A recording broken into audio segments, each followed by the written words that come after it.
Brought to you by Moonbeam Multimedia. This is 16 to 1, a podcast about education, teaching, and learning.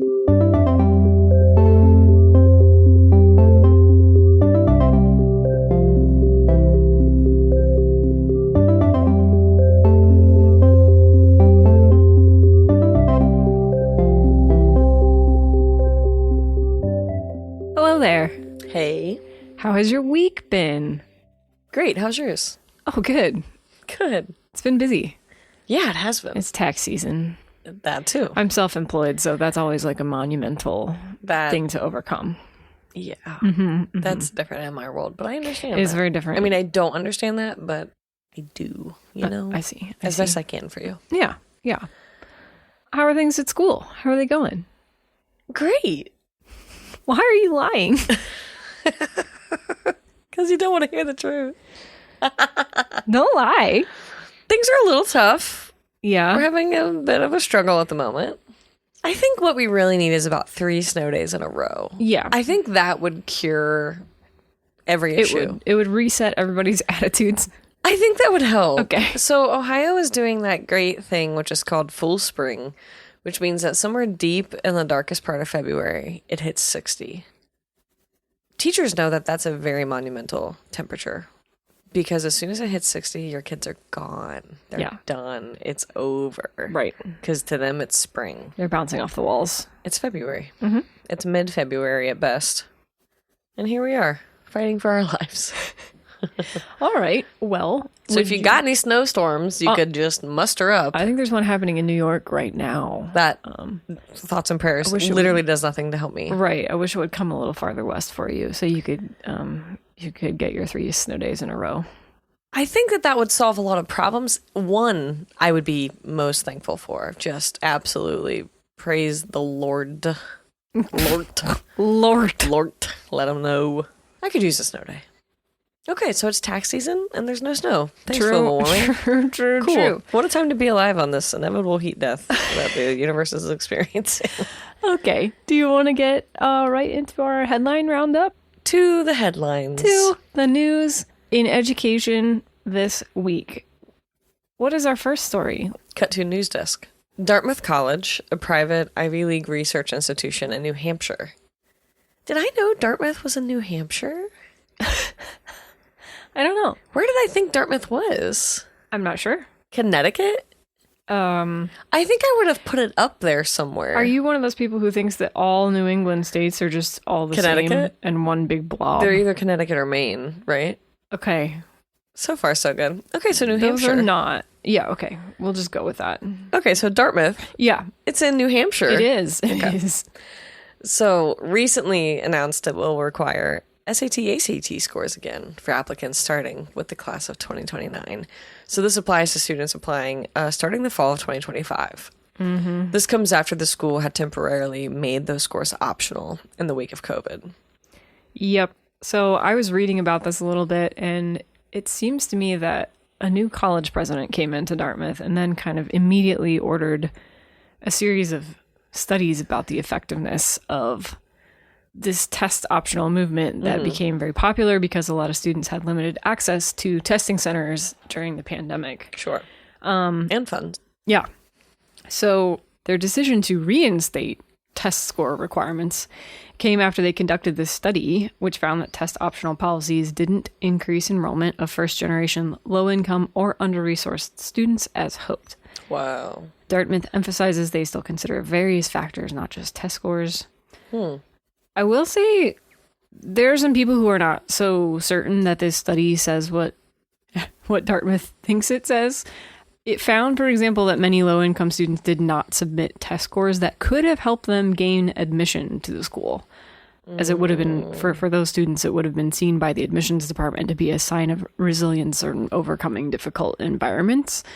So that led to the situation where admissions offices were not able to confidently determine these students' academic qualifications. The test, okay. Yeah.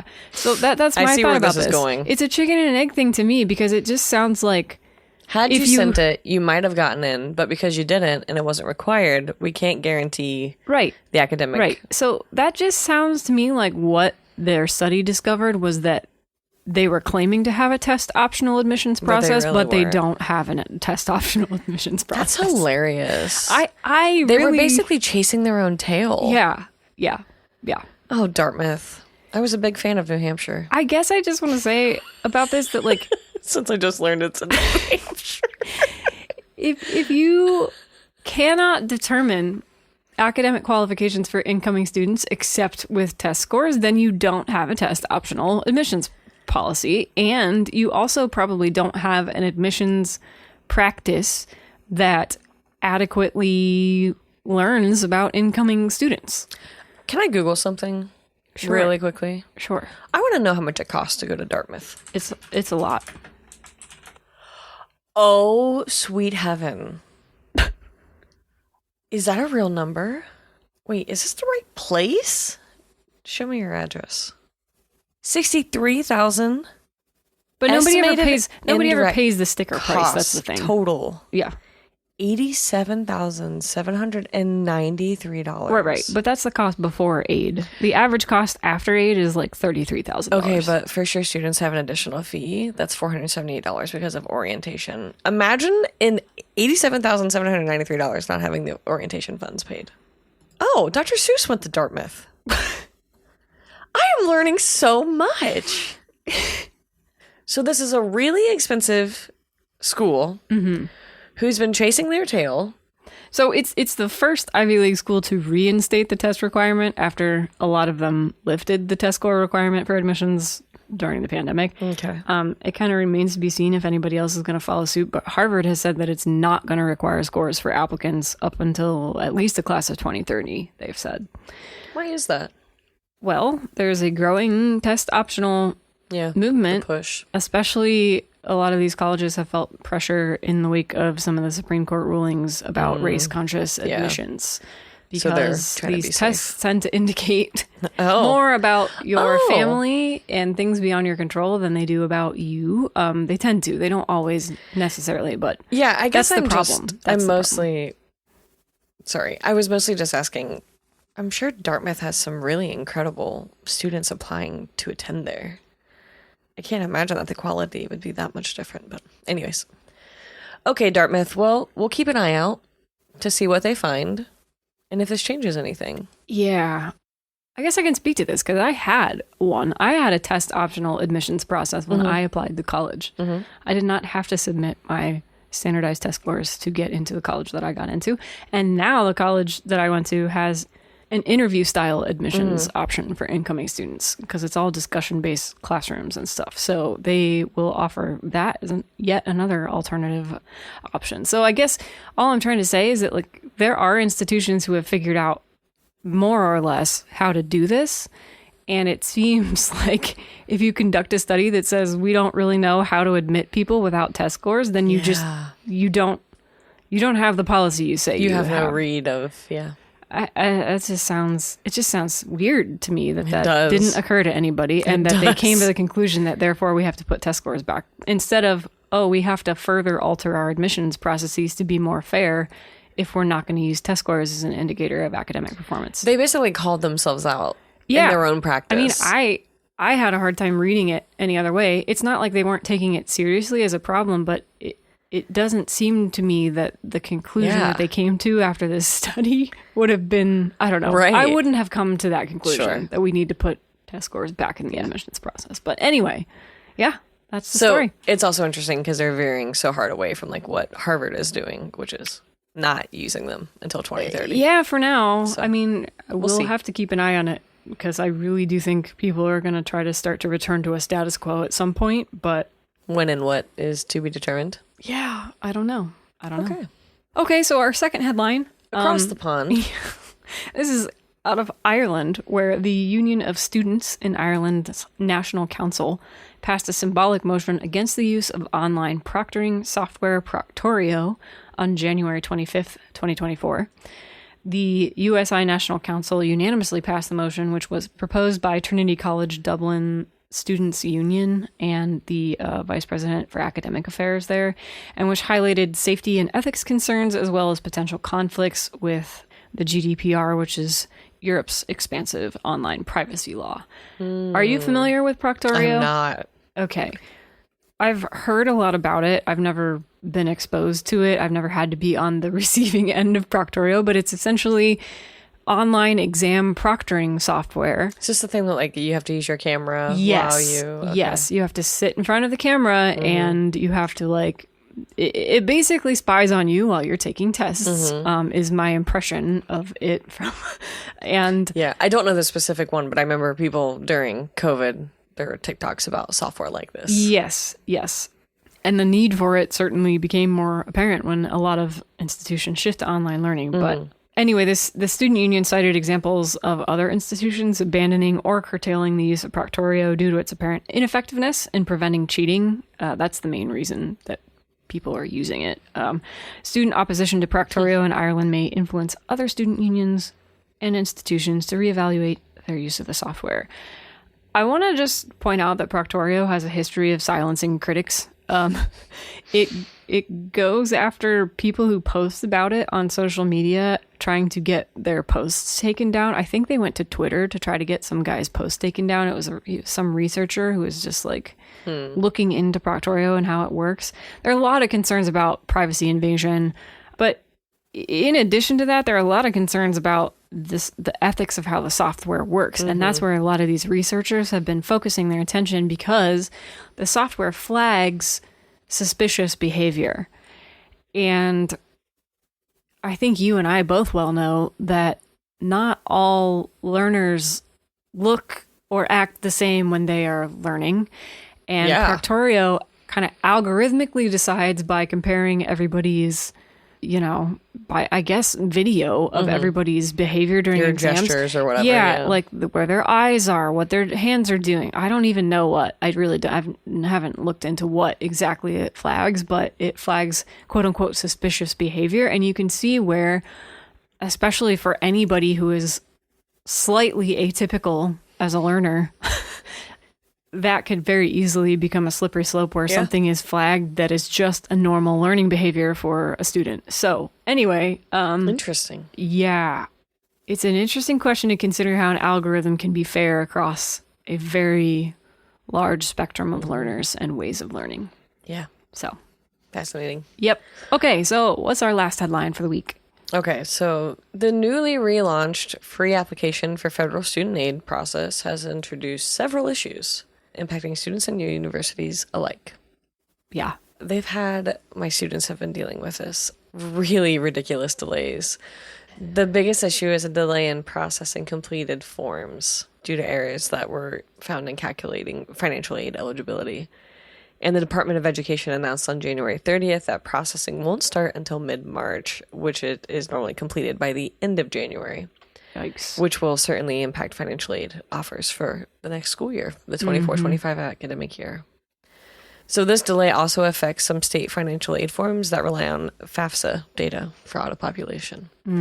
They've also had users have reported issues with the school selection feature, including incomplete school names, duplicate entries for the same campus, and difficulties identifying the correct campus. Some parents attempting to start the application on behalf of their child have encountered errors preventing them from completing that form. So these delays add stress and uncertainty to this college application process, especially for students relying on financial aid. And so universities are now facing pretty difficult planning as far as financial aid packages goes and working out their own admission deadlines. Yeah. Because of the uncertainty of what this has thrown to them. Yeah, I can't imagine being a student trying to navigate this. It sounds like a cluster. It sounds like the thing just doesn't work. The way that it was kind of rolled out feels like Obamacare. Yes. That's how it's going so far. Yeah, so... You know how the website went down after like 10 users? That's about what FAFSA did this year. Yeah. For those of you who aren't familiar, when the Affordable Care Act website was first rolled out, it was a disaster and people couldn't get healthcare applications processed. And I agree with you. This sounds very much like that, where they just didn't thoroughly test the system and stress test it. And yeah, like I was hearing that especially So students without social security numbers, immigrant students, all kinds of people like this who just kind of fell outside of the normal, what was expected on the form, just couldn't complete it. And it's just like, this is what's going to determine somebody's ability to go to college. And they're just like, Probably we'll not. see about it. And then, like we said, there's all these downstream effects on all the state portals that interact with the federal system. So it just sounds like a huge mess that isn't necessarily going to be resolved anytime soon. And there are some people wondering whether this isn't going to lead to like basically a missing incoming class, like a whole cohort of people who are just going to not be in college because of these issues with the FAFSA form. So we'll be keeping an eye on this one as well, because it sounds like it's going to probably reach a crisis point when colleges start sending out admissions offers and such. So. One big gap year. Yeah. What a mess. Man, I can't imagine. I could not imagine. My students are losing it, rightfully so.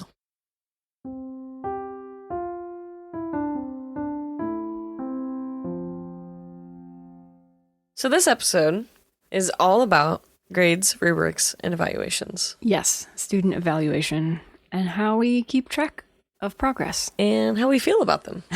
Indeed. I just want to know, is there a favorite weird or funny moment that involves grading from your classroom teaching experience? I mean, our golden retriever is 7, but when she was a puppy, or like months old, she really did eat a whole class's worth of worksheets that I'd already graded. Your dog ate your homework? She did, and I hadn't put them in the grade book yet. Oh no. What was the assignment? It was like a written response to something. Was it like a really big essay or just kind of like a... No, it was probably like a page. Okay. But it was enough that I was pretty upset to have lost 27 of them. Yikes. And I remember like sitting on the floor, like trying to somehow piece them back together. So I ended up giving everybody in that class, like, I think everybody was excluded from the grade. And then I just like brought in the bag of parts and told them, fetch it if you want it. But there wasn't too much else I could really do at that point. Oh, for the love of golden retrievers. So my dog ate my homework.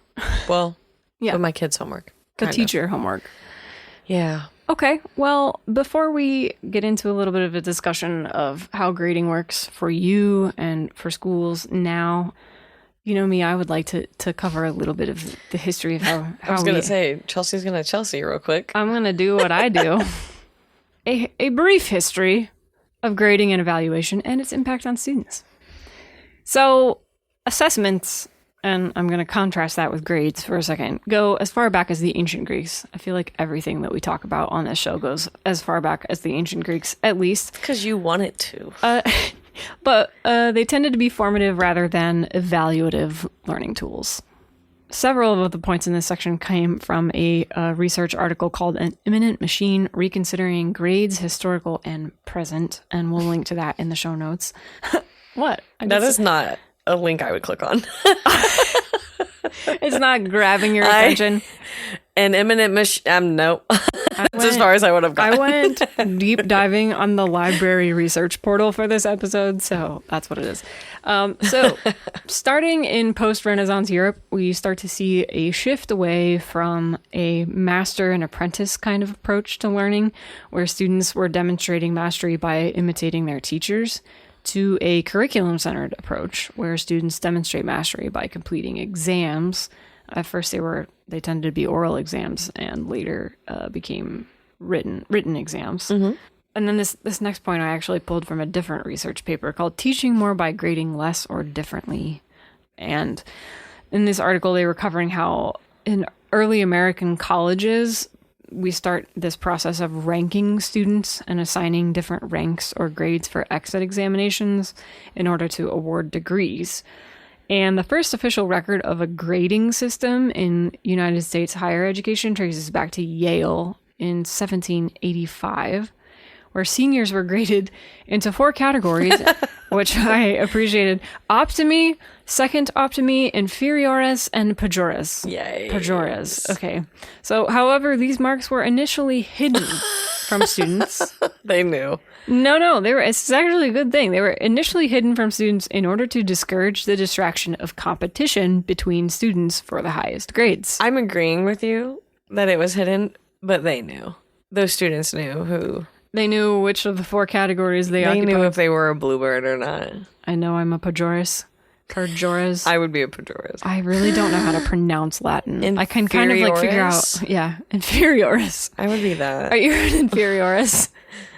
Name yourself. I'm an inferioris. Chelsea would have been optimi. Optimi. I think I would have been second. Oh yeah, that's actually probably right. I probably would have been second optimi. There's no way you would have been second. Anyway. So we are Pejorus, and carry on. I think I want to be an inferioris. I think that's what I want to be. Okay, so fast forward. Pedagogical practitioners throughout the 1800s start to become concerned about an overemphasis on grades and ranks. Go figure. We still haven't figured this out. For example, this guy. Horace Mann. Dude. And if you want to know all about Horace Mann, you can check out episode 60 of this show. In his 1839 annual report on education, expresses concern that students are using artificial rather than philosophic memory in order to pass exams, where artificial memory does not contribute to lasting understanding. So basically, Horace Mann's like, oh, we're teaching to the test. In 1839, he knew. Okay. And we still haven't figured it out. So then by the late 1800s, colleges start to record grades using a now familiar either A to E or A to F letter scale. At some point, a lot of places dropped the E because F for some reason was easier to remember as like failing. There really wasn't much of a reason that I could determine for why it would have been one way or another. But then in the early 1900s, with the explosion in size of the U.S. school system, because we get things like literacy and compulsory education laws, all of this causes pressure for standardization and coordination, between schools. Mm-hmm. There's a lot of debate amongst leading educational institutions about the reliability of grading on a 100-point scale, which some people are doing at the time. And a lot of schools were arguing that the 5 categories of A through F were somehow a more accurate indicator of achievement, but it was difficult to interpret what these grades meant from school to school. This is still hotly debated today. We still have this problem. We've been on a course of grade inflation over the last decades, and that problem got even worse with the pandemic, and we'll actually throw in some interesting reports on grade inflation from folks at the ACT, which is obviously has a vested interest in turning out a reason to have standardized tests. But grade inflation is a real thing, so colleges today are still struggling with this issue of how to reconcile the fact that grades seem to be inflating more and more, while test scores are not necessarily going up, and in a lot of cases are in fact declining, even though grades are getting better and better reported. So what do you think, given all of this, what do you think is the purpose of grades and grading, especially in the knowledge that they don't always do an accurate job of actually representing achievement? So, okay, here's what I think the purpose of grading is. The hope is to award a letter, percentage, whichever, that is supposed to be, and I think that's key, equal to and reflective of the learning that was accomplished. Okay. That's what I think the hope of it is. Sure. Do you think that's fair? Yeah. Equal to and reflective of the learning that was accomplished. I think that's not the worst purpose. I am also someone who has a lot of qualms with grading. Yes. So I did my best. Do you think that if colleges stopped requiring grades, would they continue to exist? Probably not. Yeah. This is another chicken and egg problem where I feel that the fact that colleges demand grades is what keeps grading systems more or less the same.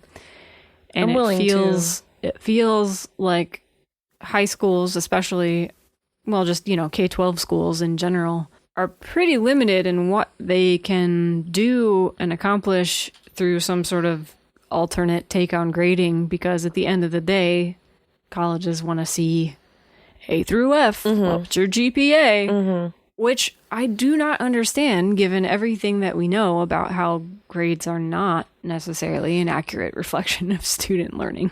So, Yeah. okay. Do you think that the way we talk about grading reflects the realities of receiving grades for most students? No. Okay. Why? There's just so much focus that's put on what grade was earned and like the implications of having received that grade. Mm-hmm. And I've taught seniors now more than half of my career. And what you were talking about, like when I was teaching seniors and still today, I am always incredibly aware of who's in the running. Because my class matters. For valedictorian, salutatorian, for merit-based, you know what I mean? class like, ranks. Right. Sure. Or even like scholarship, you know what I mean? Like, I am very aware of what my grade does.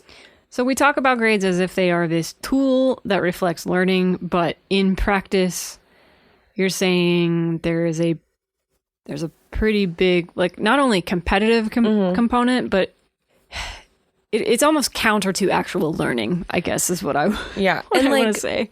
Those examples were about the competitive edge, right, of whatever you gain by having the best grades.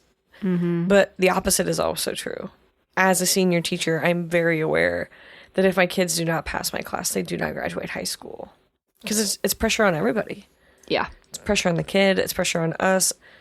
It just keeps going. That's the hardest part, for sure. I think I have this question about standardized testing too, but I guess I just wonder if grading can ever actually be more about learning than about the numbers, the competition, the ranks. I really don't know if it ever can be more about learning. In my head, if we found that balance, if the question is, can grading be more about learning than about numbers? Like, it can. But the way that our current education is set up, like the education system is set up, doesn't value that. And so it's very hard to steer kids away from having focused for so long on checking their grade systems to know what they have, to now being able to sit back and be like, what did I learn? And they've never had that kind of opportunity, right? Because that's not what the system allows. But it would be beautiful to see that happen over time. Because I'm trying to get my students to apply the learning and understand the learning and get something from it. But in the back of their heads, they're like, okay, I got a 15 out of 20 because I didn't do all of it, and that's stupid. So anyways, and it's over for them. The whole process of learning is reduced down to that number that they got. That learning is done. Today I was like, in class, we were talking about conspiracy theories. And I was talking about a previous assignment. This was like 3 weeks ago. They were like, I don't remember that. And I brought up the kid's response and I was like, you wrote this. It was over. They had moved on. Yeah. That box in their head had closed. It had been tied up. There had been an A placed on top of it and it got stacked in the back. Yeah. That's what happens. So that's the Horace Mann kind of scenario. Here's one thing that I discovered when I was researching for this episode. I was reading about some school that instituted a grading policy where there were only 2 quote unquote grades, and they were mastery, like has achieved mastery, that's 1 grade, or in progress, that's the other grade. Or inferiors. Inferior. No, in progress or mastered. I like that. And the other thing is you can have as many chances as you need to move from in progress to mastery. Okay.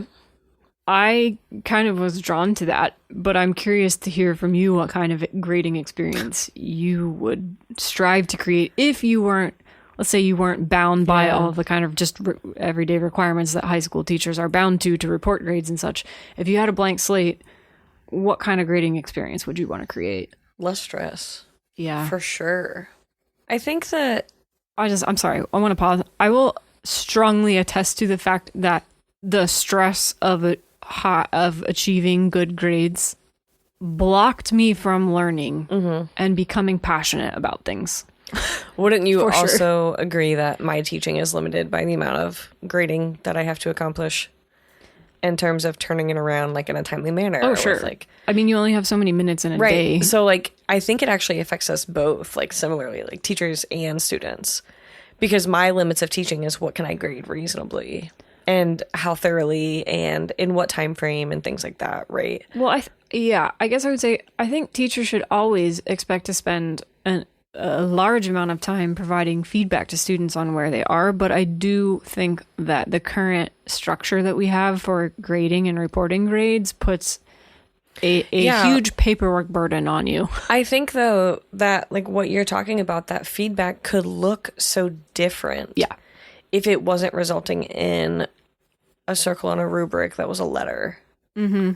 Because then the feedback could be so much more consistent than what I'm able to offer most of my students. Yeah. I'm only able to offer feedback maybe once or twice a week, depending on like the assignment load, right? Mm-hmm.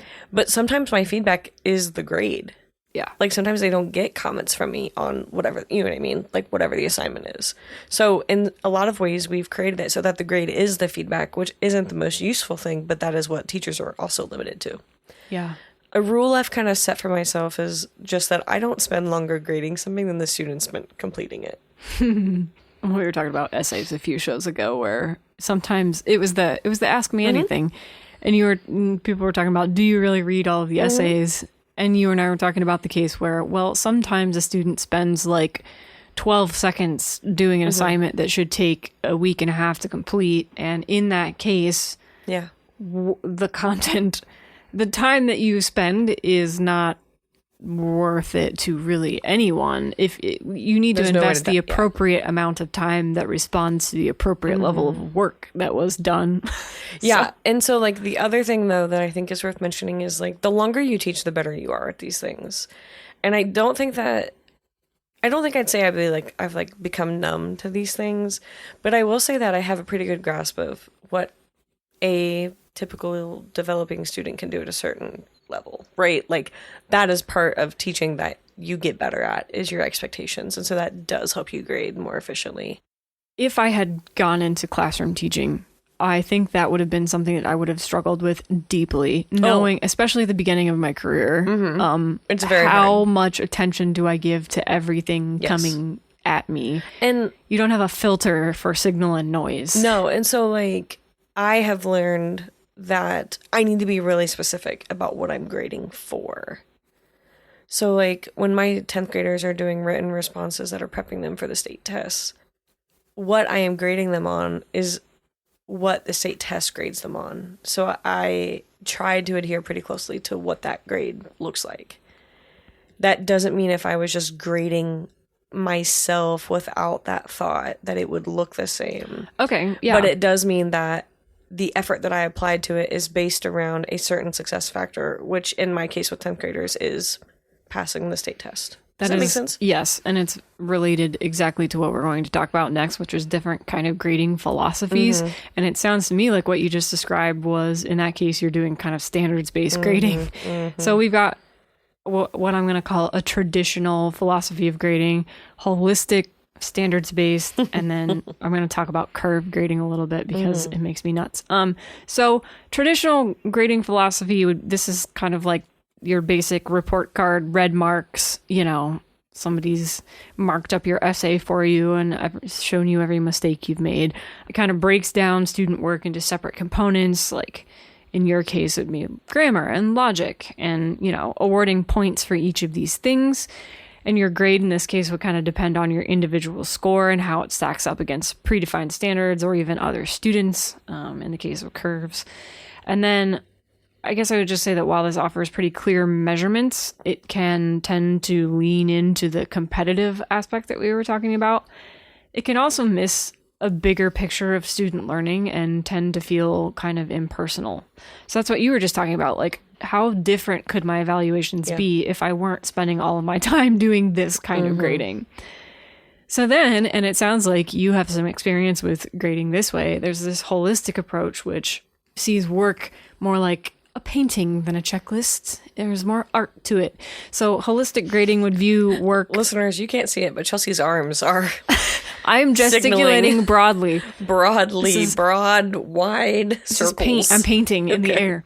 Holistic grading views work as a whole, focusing on overall quality, message, and how it flows together. So instead of comparing a student to others, it would assess work against internal standards and learning goals for that student.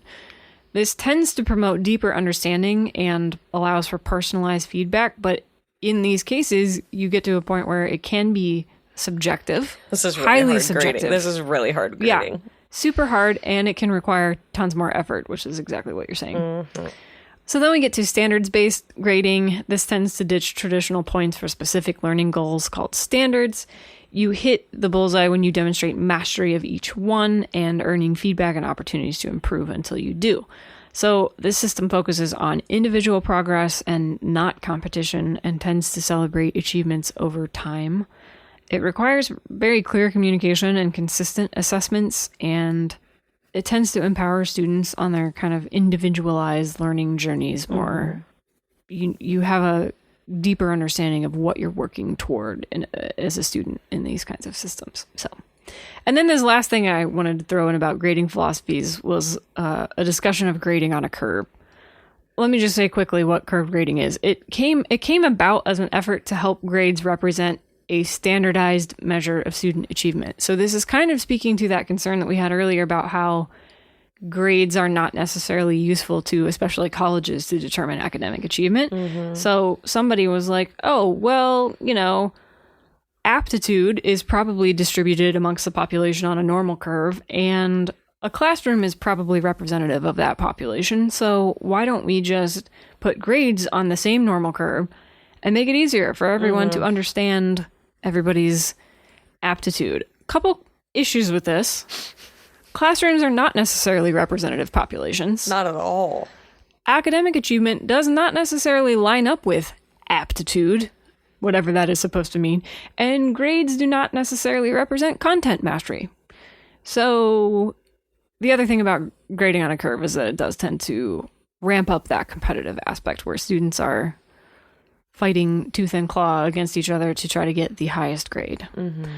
So what do you feel about grading on a curve? I've never done that. I think I've only ever been graded on a curve a couple of times, honestly. Oof. It would be very hard to justify this. Just for the cutthroat I cannot competition imagine the emails aspect. I would receive. My email is filling up just thinking about it. Just for the cutthroat competition aspect, I don't think I would want to do this. I don't see how this helps anybody learn better. Mm-hmm. I just don't. It's more feeding into this mechanism of, we need something that helps us properly determine which, and again, I do agree with this thought that we need some sort of measure of academic aptitude, especially when we're talking about college admissions. I get it. We do need something, but I think that this particular method is so in service of that goal that it almost works against the goal of actual learning. That's what I would say about it. Yeah, I agree with that. Okay, well, we're going to move on to a topic that is near and dear to your heart, but you love rubrics, don't you? Sometimes. Sometimes? Yeah. I thought you were a big gung-ho about rubrics. I can be. Okay. I can be. I don't think they fit everywhere. Okay. But where they do, they can be... I think when they're appropriate. Okay. That's my key. Well, tell me about your experience with them and how they relate to your classroom grading process. I about lost my first year job over not grading on a rubric. Oh. Okay. I didn't realize that rubrics had been so deeply entrenched in the education process for my students. Mm-hmm. And it was my first year. I learned a million things. This was one of the top ones. I got caught without a rubric. Couldn't really justify, didn't have the proper documentation to give this grade. Student was mad that they got a B. Oh, boy. Yeah, so I don't get caught without justification now. You can't catch me with my pants down. There's no chance. I'm going to have a cover. So there are a lot of people who are anti-rubrics. I do understand that. I think that at times rubrics can be really limiting. And I don't think that they can always cover every aspect of a project or an assessment or a test or an assignment, whatever that may be. I would say rubrics definitely come out of that traditional model of grading that we were talking about. I mean, it could be standards-based too. Yeah, so the biggest blessing in my life, Terry, as far as my educational career goes, who we heard from in the Ask Me Anything episode, she is the best rubric writer I've ever seen. Like, it's like a running joke now, but like... I do not grade anything unless Terry has like already graded my rubric, truly. So she just like gets a Google Doc, and is like, oh, Katie's working on another project. She and grades how you're going to grade. She grades my rubrics for me. So she can be like, this phrasing, I don't understand what, and so she has such a gift for it because she's been teaching for so long and she's seen so many different types of learners and things like that, that she can look at a square on the rubric and be like, this kid fits here. And also she can look at a square and be like, I don't know any student that would fit here. And it's so eye-opening. And so having someone else, especially someone as absolutely just so freaking good at their job, it really helps me be more clear and accurate and make sure that what I'm assessing is actually what the rubric is written for, if that makes sense. Because I have written what I thought were good rubrics, and then I went to grade and I was like, this whole core part of the learning I have no box for. Right. So where shall I put this 5? No, I'm with you. I only have kind of tangential recent experience with rubrics that high school students have to deal with, but I will say that I have served as a judge for poetry out loud within the last couple of years. That's a tough rubric. It is. It's a national poetry competition for U.S. students, and as a judge, really the tool that I'm supposed to be using to evaluate is this rubric that is provided by Poetry Out Loud. And I struggle with that rubric a lot because there are, I can't remember if it's 5 or 6 columns, it's basically. Yeah, and the grades are like 7, 5, 3, and 1. Yeah, there are weird point values assigned to them, but regardless, there are columns that have very little distinction between one and the next. Yeah. And I don't know why people think that it's not important to make very clear distinctions between gradations in a rubric, but it is, because for me, I'm like, how on earth am I supposed to interpret when a student is somewhere? It could be either in this column 3 or column 4, and the difference between those things means they're in or out of the competition. So that I really think that rubric, I have frustrations with it because I want to do right by the students, Do you want to hear something funny? I would love to. Terry rewrote the rubric that we all grade with in class. For Poetry Out Loud? Yes. Good, because we don't even use the national one because she rewrote it. It's a frustrating rubric. If I were Terry, I would do the same thing. And I would be curious to hear what she would say about the one that I had issues with. She would agree with you. It's just not clear. I'm certain she would agree with you. So I think because she rewrote it for the same purpose. Because we were all looking at it going, our kids are not performing that poorly, but they're not scoring well, or vice versa. And so like her version of that rubric is out of 100 points. And a student gets 50 points if they stand up and try. So like she has built in a net for them that, so...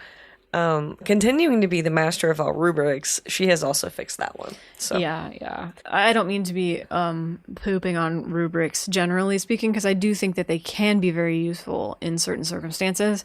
But I just think that on the flip side, if they're unclear, it can be very damaging. Yeah, and it just kind of devolves into subjectivity if the distinctions aren't clear. Well, so, anyway, and I'll say that I teach an intro writing course. It's like a 100 level college course, right? It's like the first writing class you take when you go to college.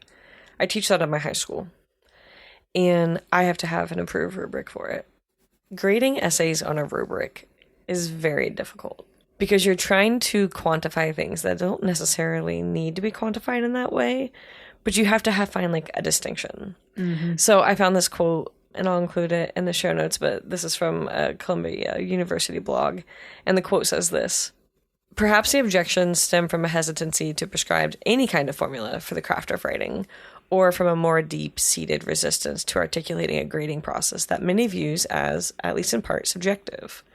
When presented with a rubric that I use to grade essays in university writing, a faculty member once asked me, what if a student writes an essay that fulfills everything in the A column but isn't an A essay? In my experience, I have found that when the criteria on a rubric are tied to the learning objectives of an assignment, it is extremely difficult to use a rubric to gain the system. But when students are striving for everything in the A column, they are usually genuinely striving for competency." And I thought that was a really interesting quote because those are the same conversations I have with myself when I'm grading essays. How do I look at these 25 boxes and somehow assess 10 pages worth of research or whatever the case may be? And I really liked the idea of like striving for competency, or also looking at, and I've had this before too, where I've graded something and I'm like, man, they scored like a low A, but this is not a low A. And I think that's exactly what that quote is kind of getting to, is that those rubrics, while are a great cover for teachers and justification and things like that, they can also not be as accurate as you want them to be. And that's like the hard line you have to write. And that's why it's so crucial to have really good rubrics, because otherwise you're stuck. And that you've clearly communicated how the rubric works to your students. And like my rubric for my composition course, it's out of 25 points. It's 5, 4, 3, 2, 1, 0, basically. And it's very limiting. My rubric is very limiting, more limiting than I want it to be. And so what I find is I grade a lot of 4.5s in a row, or 3.5 or something like that. So I build the wiggle to say you're somewhere in the middle of these two things, but that doesn't have a number. You build the wiggle. I do, but also I'll be like, okay, this is a 20 out of 25, but it's actually more like an 82 or an 83. And I'll just award those points in the grade book, but they aren't reflected on the paper. So I always tell my students that the grade that you get on the essay is the minimum. There is a chance I've thrown a few on top because I'm like, this isn't quite there, but it's a little bit better, but it doesn't fit the next jump. Does that make sense? So is that a perfect rubric? No, because otherwise I wouldn't have to do that. But is that a good workaround for a teacher? Yeah, for sure.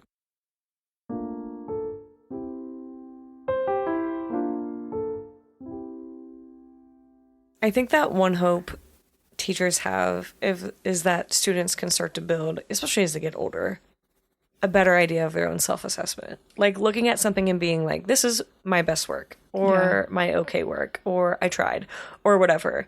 And so I'll try to take that temperature in my room. I'll be like, how many of you feel like you gave 50%? And I'll get a few. And I'll be like 70%, and I'll get a few more.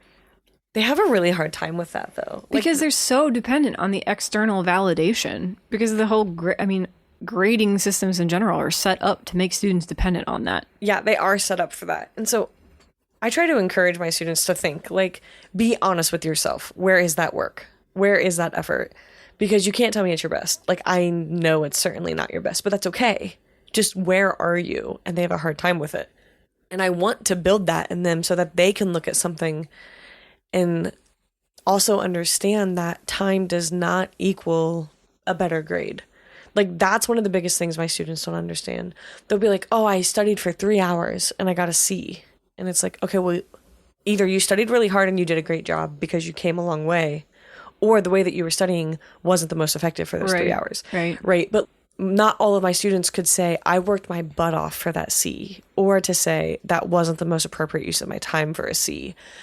And so I try to have my seniors do peer reviews, and they are so bad at it. Comical. I'll look at an essay and I'll be like, you didn't underline that letter I that's not capitalized. And they're like, well, I don't want to make them feel bad. I'm like, make them feel bad. They're so sensitive to those things, and they don't accept, I don't want to say ridicule, they don't accept those types of conversations with their peers easily. It's very hard for them to be willing and open and accepting to a tough conversation with their peer when they have doubt about their peer. But they also aren't looking at someone thinking, oh, this kid's really good at this, I should ask him about this. Or this kid's really good at this, and maybe they could help me with this. Well, the fact that they're constantly competing with one another probably doesn't help. No, not at all. But it's also like, watching my seniors try to do peer reviews is truly hilarious, because they are the nicest people. And I'll always have them do kind of a review to me. I'll be like, well, what do you think? What went well? What was their weakness? And I don't have them give this back to the student. And I sometimes have had them be like, what would you give that student if you could? They're always an A. It could be nothing. They'd be like, A. They tried. They had a bad night. They're so hilariously compassionate at times. They're empathetic. Yeah. And I'm always like, you can still be helpful. These things can be useful. And I do far fewer peer reviews than I used to, because I realized that only a handful of them were really trying to help their peers. The peers that were getting the best feedback weren't even using it. You have to have a really well-established culture in your room for that to work. And I haven't found a way to manage that yet. I think that would be so hard for teenagers. Yeah, and I feel like this would be a lot. Oh, maybe not simpler in college. But the other thing that I think is important for them in peer reviewing is seeing what their peers can do.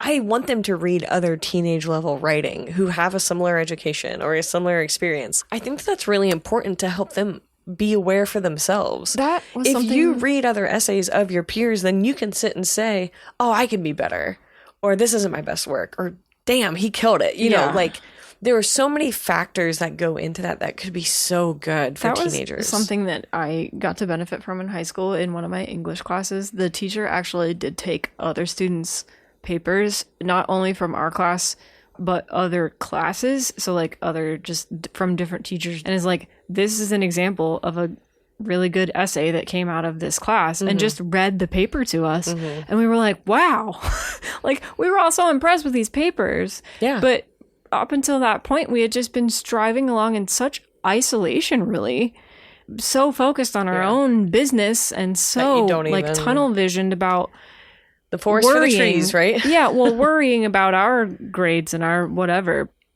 I didn't feel in that moment that it was about like the competition to be as good as those essays. No. It was more about like, look at this cool work that your fellow students have done, and, you know. And I want my seniors in this case, like I want them to see other work to be like, man, they're good. Like they've really nailed this type of writing or whatever. And so with my seniors, I do always post a few example essays, but they're not from that year, obviously. So it's a year or two behind at that point. But I do like them to see what students that were their age are capable of. And I think that that's hopeful, but having them be receptive to it is the next step. That's hard. And I think that this also, those opportunities would help students with their own ownership in the process. The conversation I have more times than not, and I know that this is one of those stupid teacher phrases that everybody gets tired of. It's like, can I go to the bathroom? And it's like, I don't know, can you? I always have students be like, well, you gave me insert letter grade.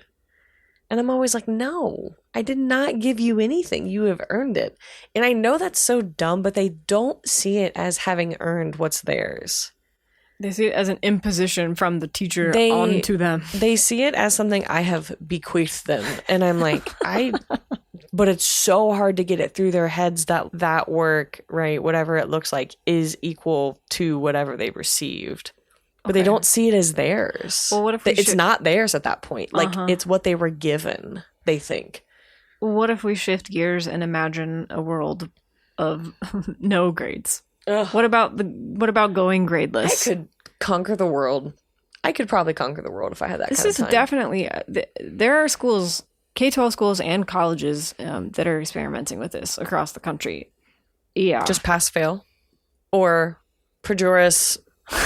well, it might be something like what I was describing earlier, like mastery or not, approaching or something. But I'm really curious about what happens when we take away a traditional grading model entirely. How does it transform school culture? It's a great question. Does it make students become more invested in their own learning? And my school is so far from any conversation like this. Yeah, I can't even begin to imagine.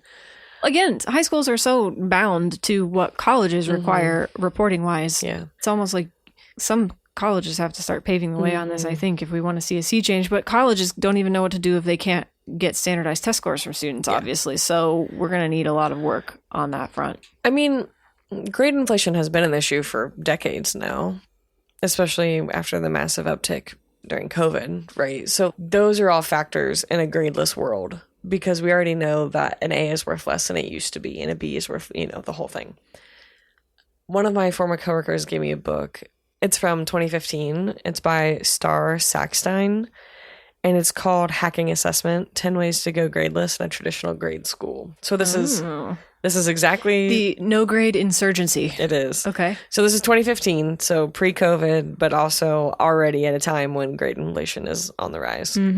So they had the ways in which you would go gradeless, right?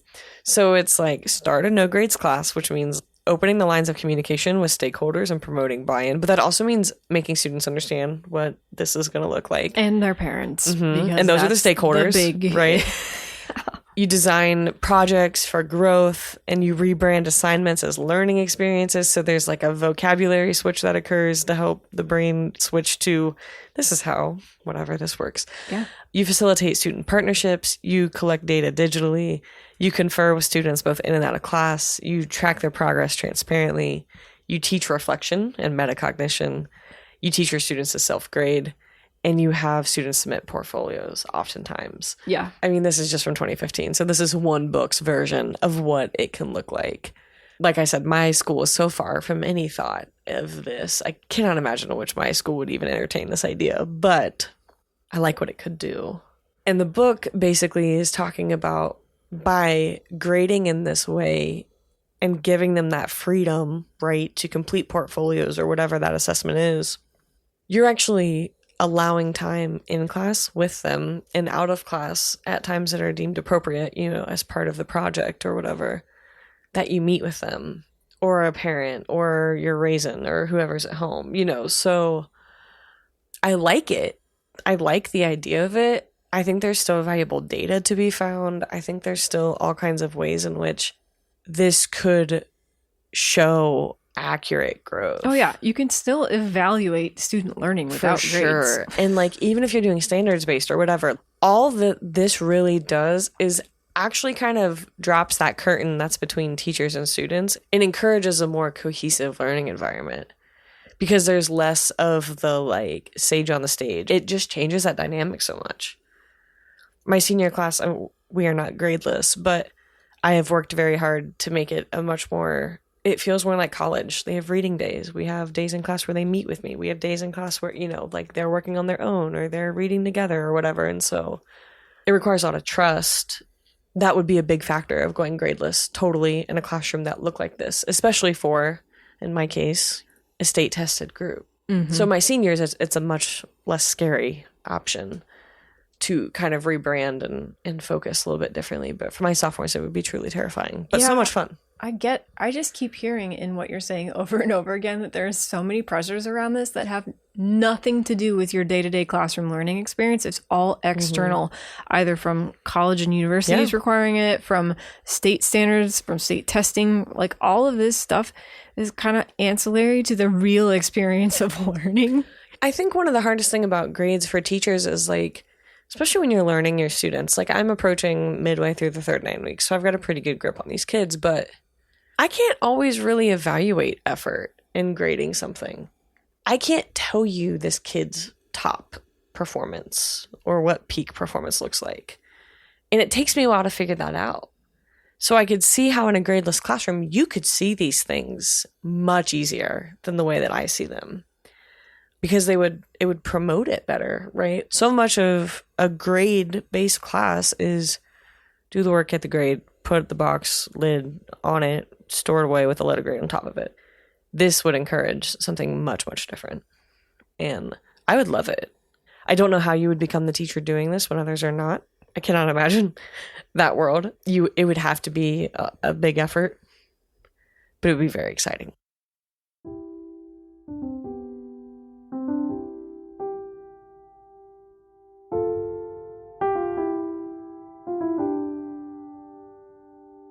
Okay, are we ready for fill in the blank? Yep. This is our little trivia segment. If you know the answer, please go ahead and write into us. hello@16to1.com, all spelled out. If you send us the right answer and your address, we'll send you some stickers. Or even if you don't send us the right answer, we'll probably still send you some stickers. We will. So we'd love to hear from you if you know the answers. First, here is last episode's question. A total solar eclipse is happening in America on April 8th, 2024. Previously, there was an eclipse in 2017 that went coast to coast in the U.S. from Oregon to South Carolina. Prior to 2017, when was the last time the U.S. had seen a total solar eclipse? That eclipse was visible in Hawaii and was the first witnessed in the contiguous U.S. since 1979, when the path of totality traveled only through 5 northwestern states. So when was that Hawaii eclipse? And that was in 1991. It's been a minute. Sure has.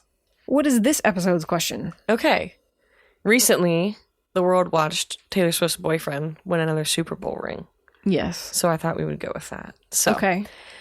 American football started in America as a sport that was a combination of soccer and rugby. The first football game was played November 6, 1869 between Rutgers and Princeton, and they used the rules of soccer. It was played like this until 1880, when the father of football rewrote the rules, making it more closely resemble what it looks like today. Who is the father of football? Okay. What did you learn in the last couple of weeks? I learned that since 2016, the New York Public Library near Bryant Park, they have a mini roller coaster for their books. So they used to have a conveyor belt to bring books to the reading room, but it was replaced with this really adorable roller coaster. I put a link in the notes so that you can see these adorable little holders for books to be Carted around? Yeah, like they just, like, somebody in the stacks throws them in and they go to your seating area. I like it. And I wrote that I would be pleased to receive a book from a cute train. Okay. Which Well, if you're is listening, different from the Dolly Library from last episode, but another book train, if you will. if you are listening, send this girl a book on a little train.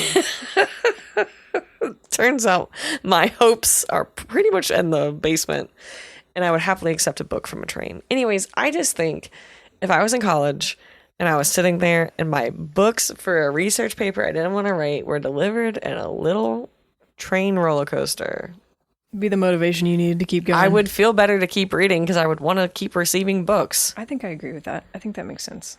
So they have a little mini roller coaster. Cool. So cute.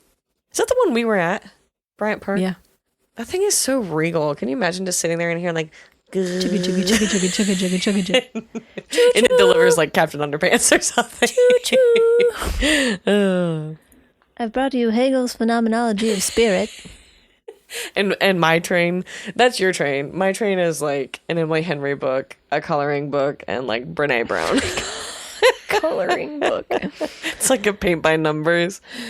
I would just be so chuffed to receive books from a train. I would too. Anyways, what you got? Oh, I learned, I'm still in the process of learning Going to be learning. about sourdough starters.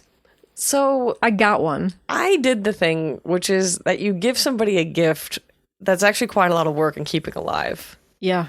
And I realized it as I was coming home with it. And it was in like this little container and needed fed. And I was like, Were you like petting it and talking to it? yeah. So Yeah. I realized, and I'm sorry, I really got you the sourdough starter for me. I understand. I love sourdough, and I also have always wanted a sourdough starter, so don't Yeah. feel too bad because I did want Right. it. So we got one from a coworker of Yeah. mine, which So is I'm learning wonderful. all about it. I'm learning how to keep it alive. I named it Audrey 3. Which is... In Little Shop of Horrors, the plant is named Audrey 2. So I'm driving home and my car, like my phone is plugged in and I get a notification and it says Chelsea invites you to, and all it says was Audrey 3. And it was a weekly event. Feeding. And I was like, Feed Audrey 3. yeah, oh yeah, that's right. It said feed Audrey 3. And I was like, what the hell? She can find a cat somewhere? I'm like, why are we only feeding it weekly? And I was like, it's the bread. Yeah. So we have to feed it once-ish a week with flour and water. And don't make the water too hot or too cold. And we bought a kitchen scale because everything is in grams and I'm not a baker. I'm becoming a baker. I will say the thing is I have a bread machine. It's just like put everything in and walk away. I can do that kind of baking. And it just makes noise. But I love sourdough. I've always wanted to make sourdough in my house. But I'm still learning, so we're gonna have to check back on this project. If you have any tips or tricks, please. I also realized that I kind of bought us a hobby. True. Because since then we have probably spent, I don't know, $60 on things for this, right? I mean, you bought a scale. We have the bread flour. I can't starve or overfeed my child, so I have know. to, so today I'm like, oh gosh, I should get her this jar because it has this breathable lid, and like around the jar is like the date you fed it and how much, and it's that's so cute. Anyways, I'm sorry for giving you a pet. Don't apologize. I have wanted it. It will continue giving. It's gonna give back. Yeah. But I definitely did the thing, which is you give something that's quite a lot of work and a little bit of overhead. I don't know what I thought it was going to be. I'm looking forward to the overhead, so don't you worry. Good. I've been told you can make all kinds of wonderful things. Yeah. My All kinds of coworker was baked goods. talking about sourdough pancakes. Yeah. You can make all kinds of things with sourdough, but I personally am obsessed with sourdough bread. Just This plain, is what they plain have at old the bread. Spaghetti Warehouse, right? I don't know. Is that sour bread there? I'm not sure. Sour bread. Sourdough bread there? I don't know. I'm not Anyways, I think we need to limit ourselves to just one breathing bread in the house at a sure. time. One breathing bread. I think we've kind of maxed out. We're outnumbered between pets and bread now. And banana trees. And the banana tree, that is also We quite have a gift of a banana tree in the house, too. And he's large. he takes up a pretty significant portion of a living space. He does. So anyways, Yep. I guess what we've learned is think about what you give people. Because I did it, and instead I was reading about a literal bookmobile rolling through the New York Public Library, and I decided to bring home a living bread for Chelsea. So sourdough on us, right?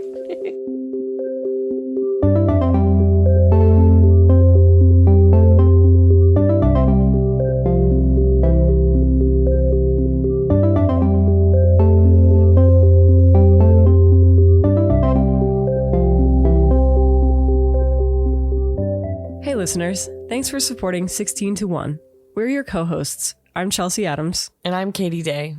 Find our show notes, archives, and resources, sign up for our newsletter, or get in touch with us via the contact form at 16to1.com, all spelled out. We are so grateful for our listener support. If you enjoyed this episode, please consider subscribing to the show and telling your friends or colleagues about it. The show is edited and produced by you, Chelsea Adams, and you're also responsible for our show's music. And you, Katie Day, serve as lead researcher and social media manager. Thanks again for listening, and we'll catch you next show. Rockefeller? Nelson Rockefeller. Mindy Kaling? Robert Frost? Fred Rogers! Wow! Okay, you have to admit, Rachel Dratch went there. That's a +1.